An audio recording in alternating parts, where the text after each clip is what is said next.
దేవుని అతి పరిశుద్ధ నామానికి మహిమ కలుగును గాక. ఈరోజు ఫోటోడే వాక్య సందేశంలోనికి మిమ్మల్ందరినీ ప్రేమపూర్వకంగా ఆహ్వానిస్తూ ఉన్నాను.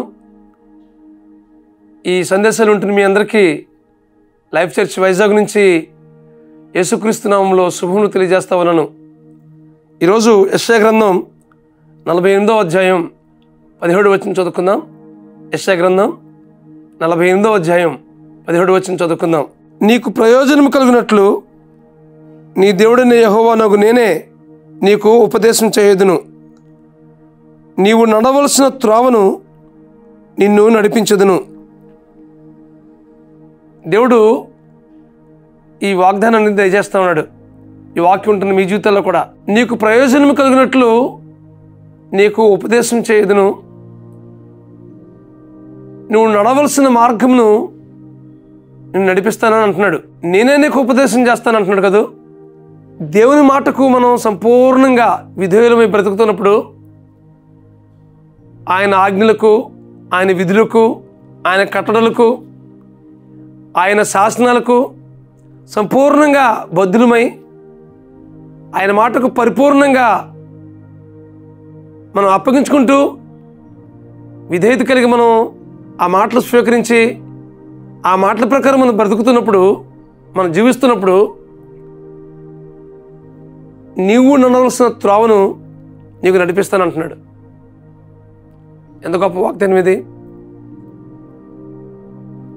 యోసేపు కూడా దేవుని మాటకు పరిపూర్ణంగా తన జీవితాన్ని అప్పగించుకున్న మీదట తను ఎక్కడైతే నడిపించాలో అక్కడ నడిపించాడు దేవుడు. తద్వారా ఐగుప్తు దేశంలో ఉన్నతమైన స్థితిలో దేవుడు నిలిపాడు.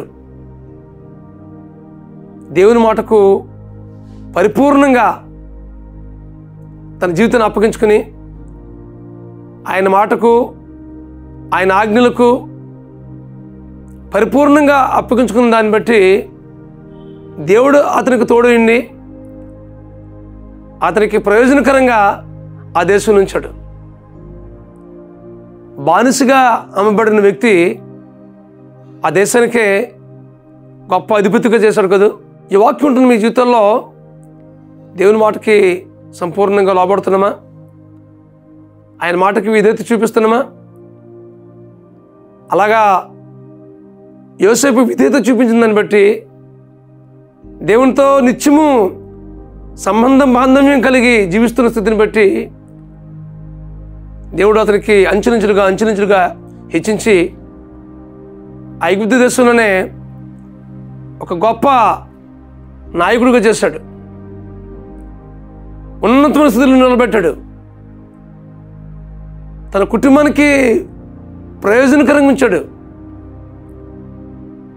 రాబోయే కాలంలో ఇశ్రాయేలు ప్రజలు అక్కడ ఆ దేశంలో విస్తరించబడడానికి దేవుడు ముందుగానే యోసేపుని నడిపించాడు. ఈ వాక్యం ఉంటుంది మన జీవితంలో కూడా. దేవుని వాక్యానికి పరిపూర్ణంగా మనం అప్పగించుకుందాం. దేవా, ఏ త్రోవలు గుండా నన్ను నడిపించాలని మీరు ఇష్టపడుతున్నారో, ఏ స్థితిలో నేను ఉండాలని మీరు ఆశపడుతున్నారో, రాబోయే కాలంలో నన్ను ఎంత ఉన్నతంగా ఉంచబోతున్నావో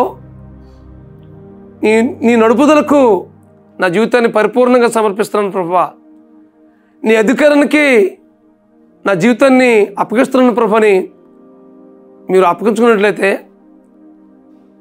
దేవుడు మిమ్మల్ని నడిపించడానికి ఇష్టపడుతున్నాడు. అయితే దేవుని మాటకు, ఆయన ఆజ్ఞలకు, ఆయన చెప్పినట్లుగా మనం మన జీవితాన్ని జీవించడానికి ఇష్టపడినప్పుడు దేవుడు మనల్ని నడిపిస్తాడు. అలా యోసేపు నడిపించిన దాన్ని బట్టే ఆ దేశాన్ని దేవుడు దీవించాడు. యోసేపుని దీవించి ఆ కుటుంబాన్ని కూడా అద్భుతంగా నడిపించాడు. గొప్ప ప్రయోజకుడిగా యోసేపు నిలబెట్టాడు దేవుడు. మిమ్మల్ని కూడా దేవుడు దీవించాలని ఆశపడుతున్నాడు. కాబట్టి పరిపూర్ణంగా మన జీవితాన్ని సమర్పించుకుందాం. ఆయన అధికారానికి, ఆయన చిత్తానికి మన జీవితాన్ని అప్పగించుకుందాం.